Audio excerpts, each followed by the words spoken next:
Ambos tejidos, hueso, músculo, pero también el tejido articular, constituyen parte de un aparato grande e importante que se conoce como el aparato locomotor. ¿Qué pasó?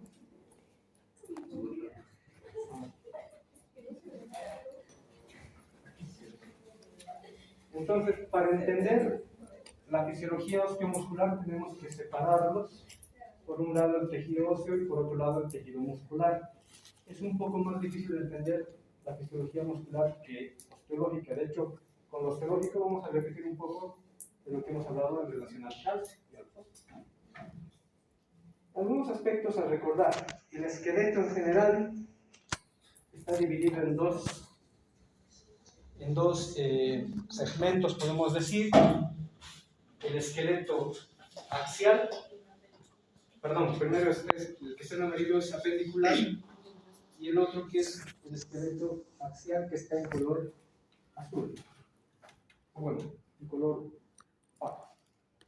El esqueleto humano está constituido por 206 huesos, ya lo conocen ustedes, ya lo saben, y dentro de estos huesos tenemos huesos de diferentes variedades, que son, por su forma, algunos son huesos largos, otros serán huesos anchos, otros huesos cortos y algunos huesos irregulares. Este número 206 es un promedio. Hay personas que tienen algunos huesecillos más y hay personas que tienen algunos huesecillos menos, ¿ya? Pero en promedio todos tenemos alrededor de 206 huesos, y eso incluye a los huesecillos del oído, por si acaso. Acabamos de citar esto. Los diferentes tipos de elementos óseos que constituyen el esqueleto humano son los huesos planos o anchos, los huesos cortos, los huesos largos y los huesos irregulares. Hay algún autor que reconoce también esta variedad de huesos, que son los huesos supernumerarios. Entre ellos están los huesos sesamoideos y los huesos wormianos o suturales. El hueso sesamoideo más representativo que tenemos en el cuerpo es la rótula o patela.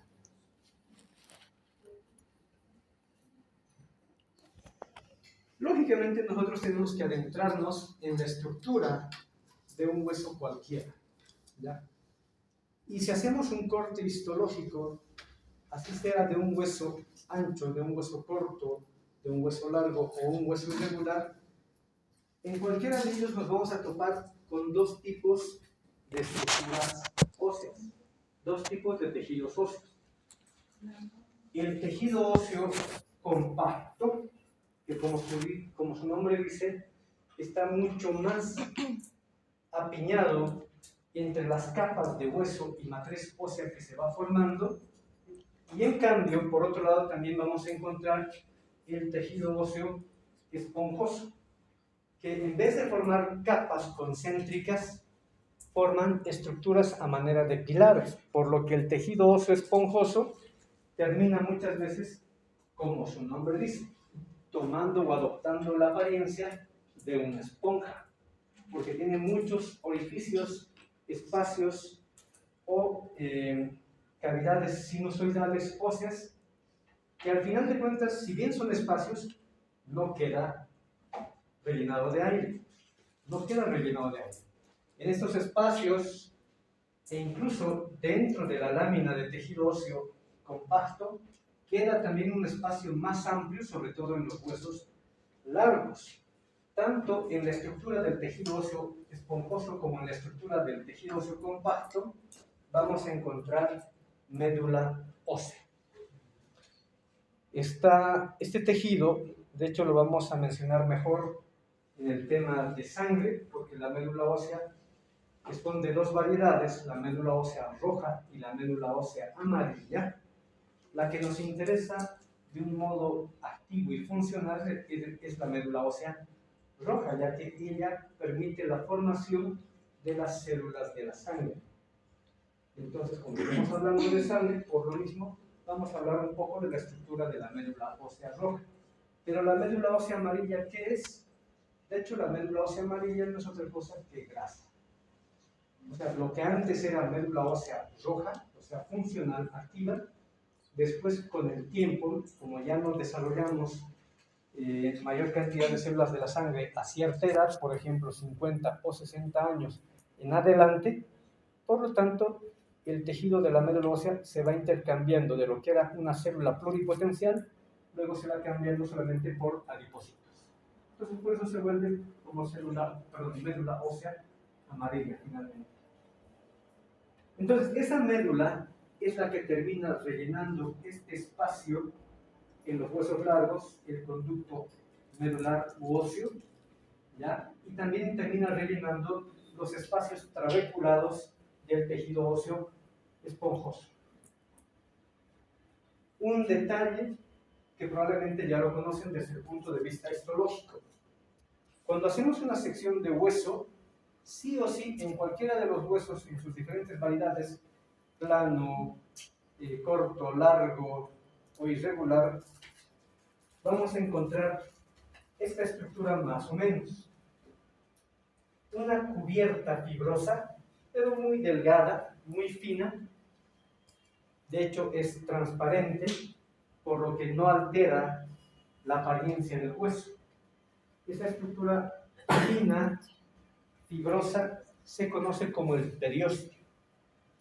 Es una cubierta de tejido conectivo denso, regular, pero laxa. No es gruesa, no es densa. ¿Ya? ¿Para qué sirve y para qué tenemos, de hecho, el periósteo? Es para poder facilitar la llegada, el acceso de los vasos sanguíneos y también de las fibras nerviosas, que aunque no van a llegar al hueso como tal, pero sí van a llegar a otros tejidos más blandos como la médula ósea. Ahí sí se requiere inervación vegetativa. Pero en esta superficie, en el periósteo, también hay una amplia distribución de fibras nerviosas sensitivas somáticas.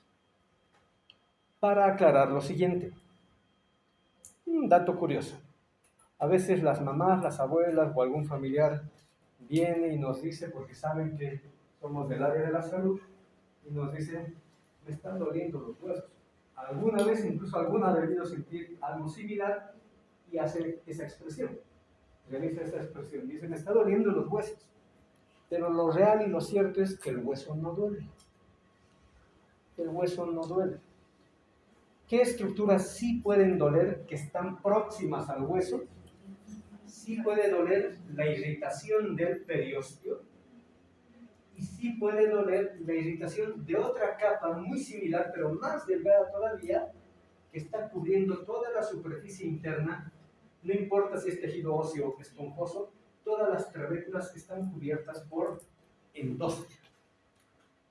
Entonces, tanto en el periósteo como en el endostio, ahí sí tenemos fibras sensitivas somáticas, pero en el hueso como tal, en la matriz ósea, no hay fibras nerviosas. Por lo tanto, la expresión me duelen los huesos no es cierta, no es real.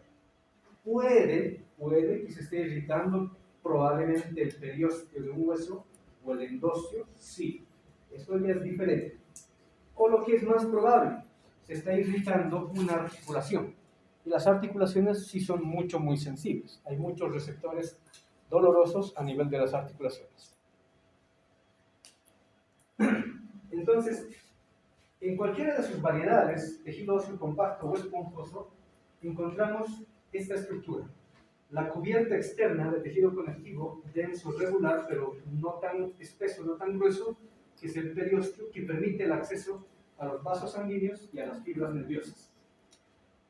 Y por dentro del hueso, sobre todo cuando son huesos largos, cubriendo la cavidad medular, se encuentra el endostio. Pero si es un hueso corto, los huesos cortos están estructurados específicamente del tejido óseo esponjoso, pero también tienen endostio que está cubriendo todas las trabéculas del tejido óseo esponjoso.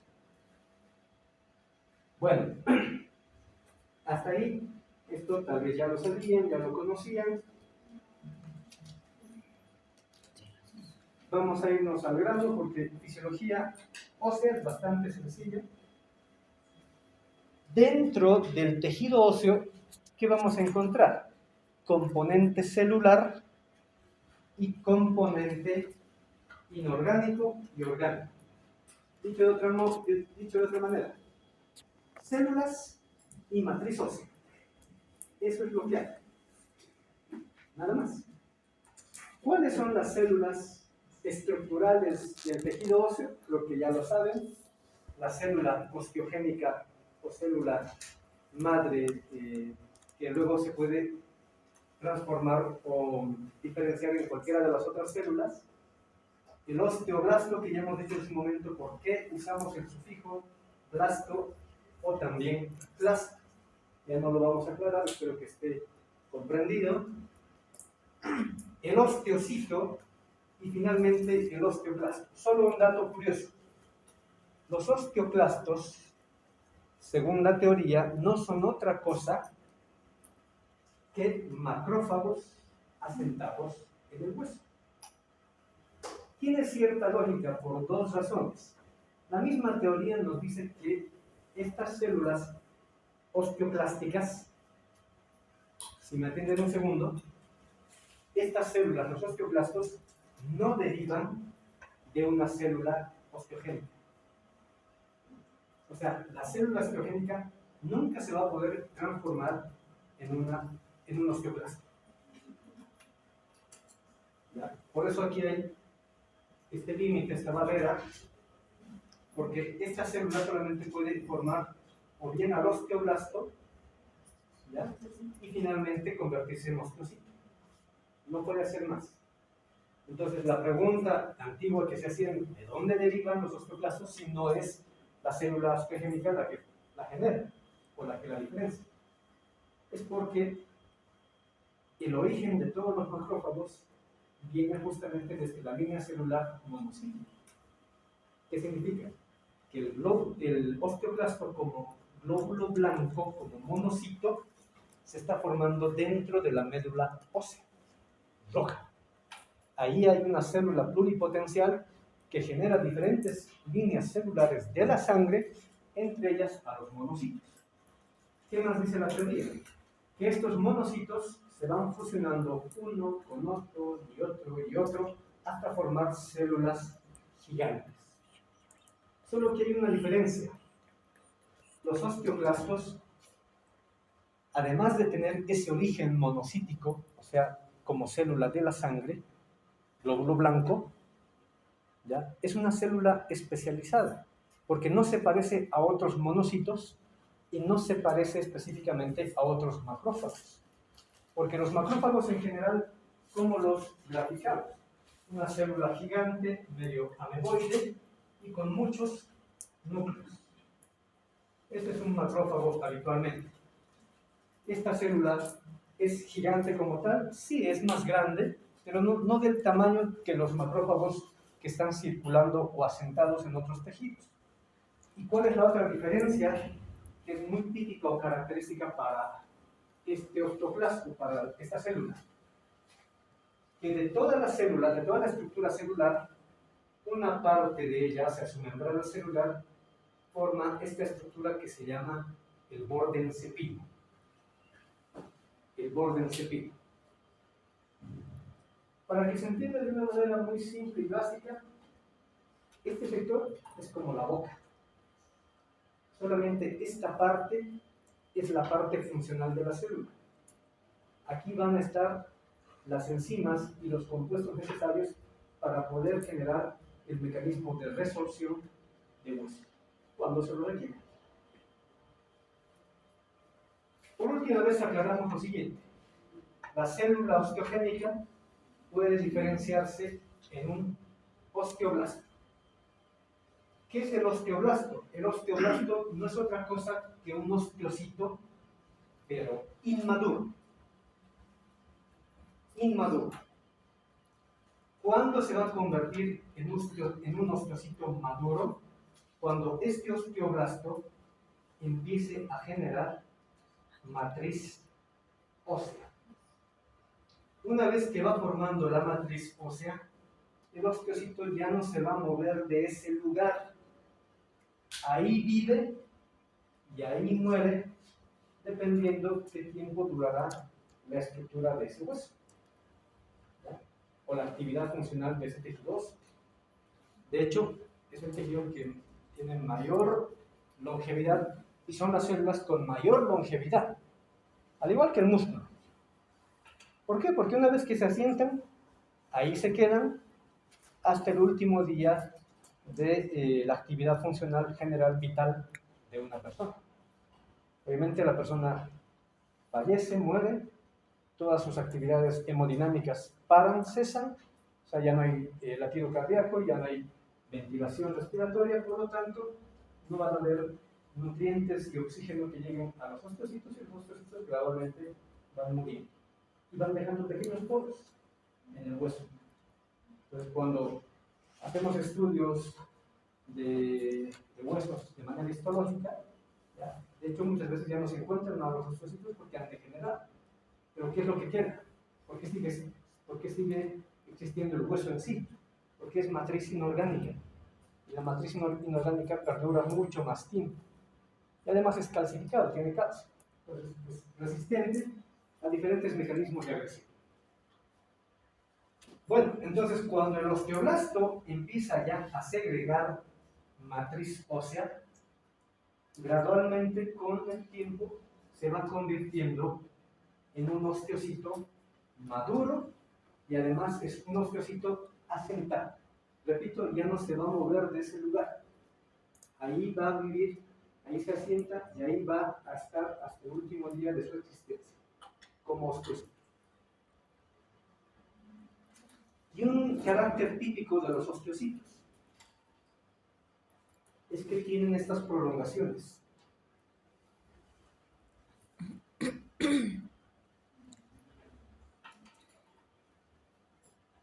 Que son los pedicelos.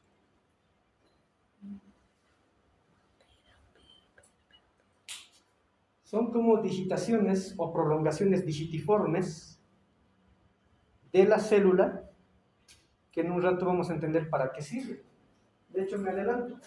Sirve para poder conectarse y comunicarse con el otro osteocito que está al otro lado de otra matriz ósea.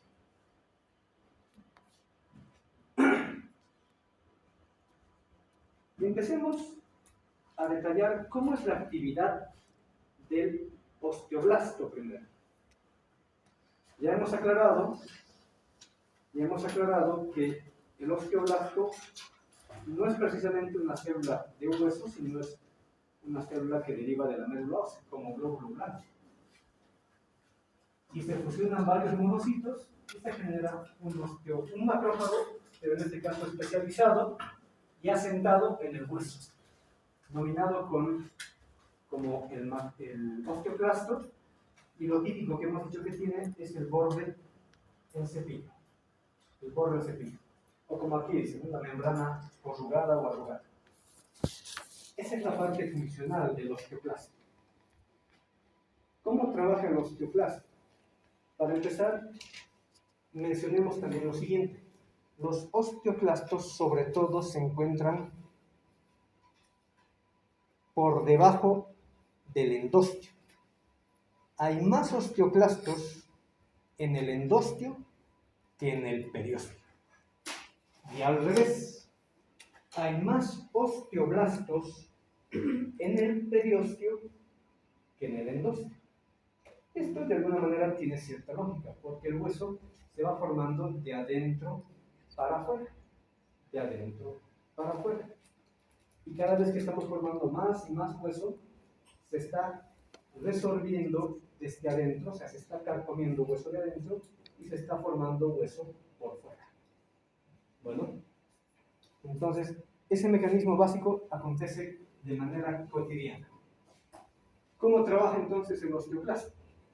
Ya hemos aclarado que la actividad osteoclástica es estimulada por la hormona paratiroidea. La hormona paratiroidea llega hasta el hueso por el torrente sanguíneo y lo primero que hace es estimular al osteoblasto.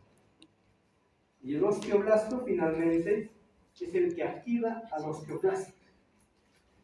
¿Qué hace el osteoclasto? Si me atienden un segundo, esto es muy importante.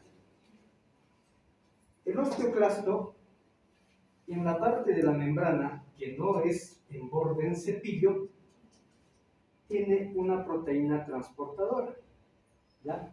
Esta proteína transportadora es un transportador de aniones.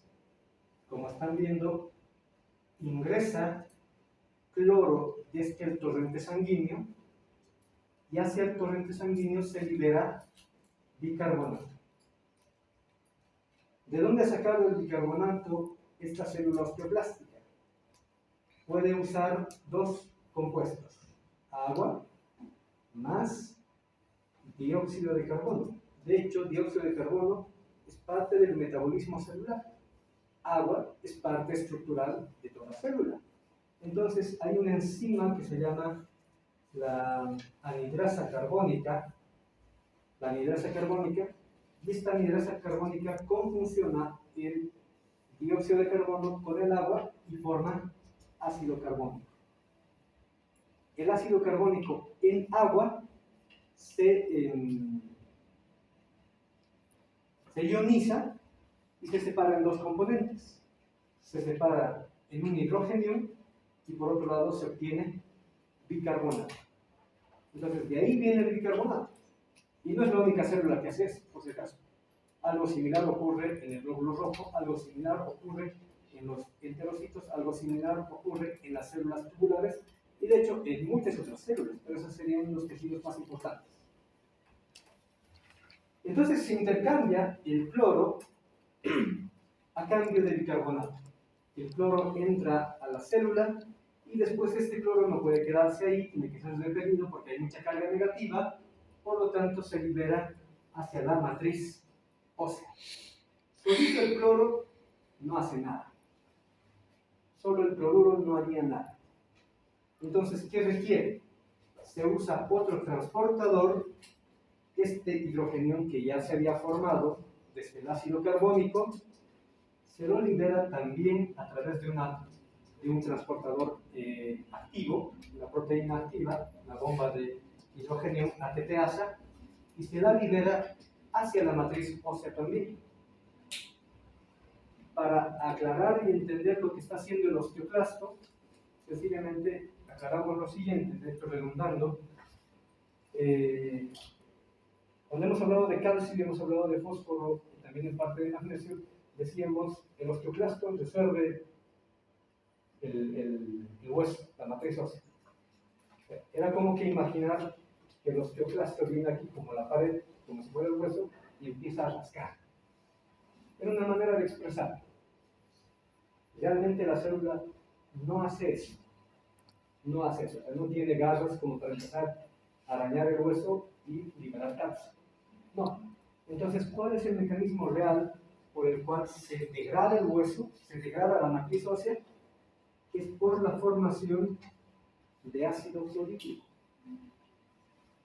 El osteoclasto, con estos dos mecanismos de transporte iónico, está liberando cloro más hidrógeno y se está formando el ácido clorhídrico. Entonces, de cómo es que se empieza a resolver el hueso, o sea, de cómo es que se empieza a disolver la matriz ósea, cuando el pH ya ha llegado al punto de 4.5 de pH. El pH de la matriz ósea, ojo. O sea, lo único que el osteoclasto hace es producir ácido clorhídrico o liberar estos dos iones, uno de carga positiva y otro de carga negativa, entre ellos trabajan de manera conjunta formando el ácido clorhídrico, y la disminución del pH hace que la matriz ósea se empiece a disolver, se empiece a desnaturalizar. Entonces, con este pH, la hidroxiapatita de calcio termina formando fosfato cálcico. Lo que era un cristal de hidroxiapatita de calcio que tiene además de calcio, magnesio, fósforo y otros componentes, al final lo que nos queda es fosfato de calcio. Y este fosfato de calcio ya puede ser liberado e incluso todavía ser separado el fosfato por un lado y calcio por otro lado.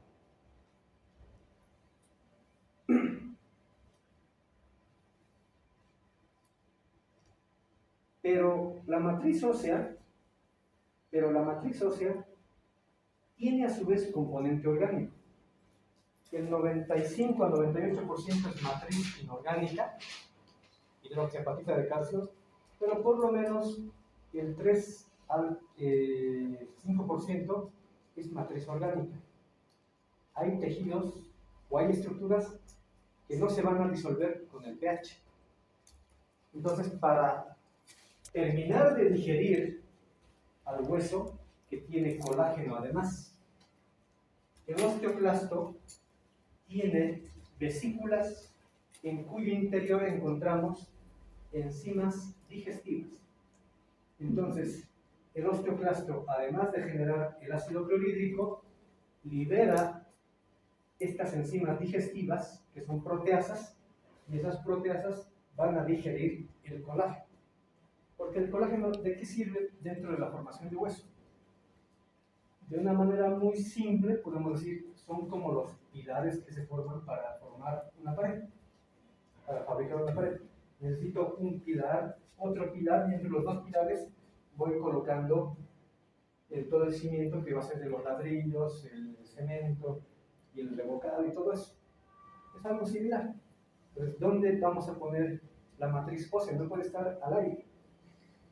Se ponen pilares de colágeno y sobre el colágeno se empieza a vertir, podemos decirlo de esta manera, la matriz ósea, la hidroxiapatita de calcio, hasta que termina calcificada, o sea, hasta que endurece.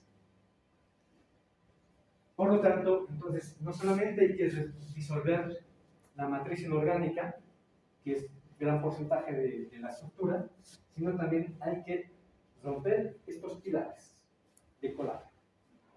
Y solo así vamos a poder finalmente destruir al hueso como tal. Y ese es el objetivo que tiene el osteoclasto. De esa manera hace la resorción ósea o degradación de la matriz de hueso. ¿Quién o cómo es que regula este mecanismo de resorción de hueso? Ya lo hemos mencionado, lo vamos a repetir y con esto vamos a cerrar por hoy. La actividad osteoclástica está regulada por la hormona paratiroidea. Pero ¿quién es el que estimula, de hecho, a que el osteoclasto realmente entre en actividad? Es la disminución del calcio en la sangre. O sea, cuando la concentración del calcio está por debajo de 8.5 miligramos decilitro, inmediatamente se manda la señal hacia las glándulas paratiroides, y las glándulas paratiroideas a través de sus células van produciendo PTH, hormona paratiroidea. Esa hormona, ya hemos dicho, puede ir a los riñones y en los riñones generar actividad de 1-alfa-hidroxilasa, y esto genera además aumento de la vitamina D3. A nivel del hueso, la PTH, hemos dicho, activa al osteoblasto primero, y el osteoblasto le manda la información y por ende activa consecuentemente al osteoclasto. ¿Para qué? Para que el osteoclasto aumente la concentración de calcio hacia el plasma con el mecanismo antes ya citado, la resorción de hueso. O sea, producción de ácido clorhídrico más la liberación de enzimas proteolíticas que degradan el colágeno del hueso. Asimismo, la vitamina D3 habíamos aclarado que a nivel del intestino, sobre todo delgado, en los enterocitos aumenta también la absorción de calcio, y ese es el mecanismo por el cual se regula la actividad de los osteoclastos. Lógicamente, un suceso similar, pero opuesto, ocurrirá para activar sobre todo a los osteoblastos, y esto ya lo vamos a ver la siguiente clase.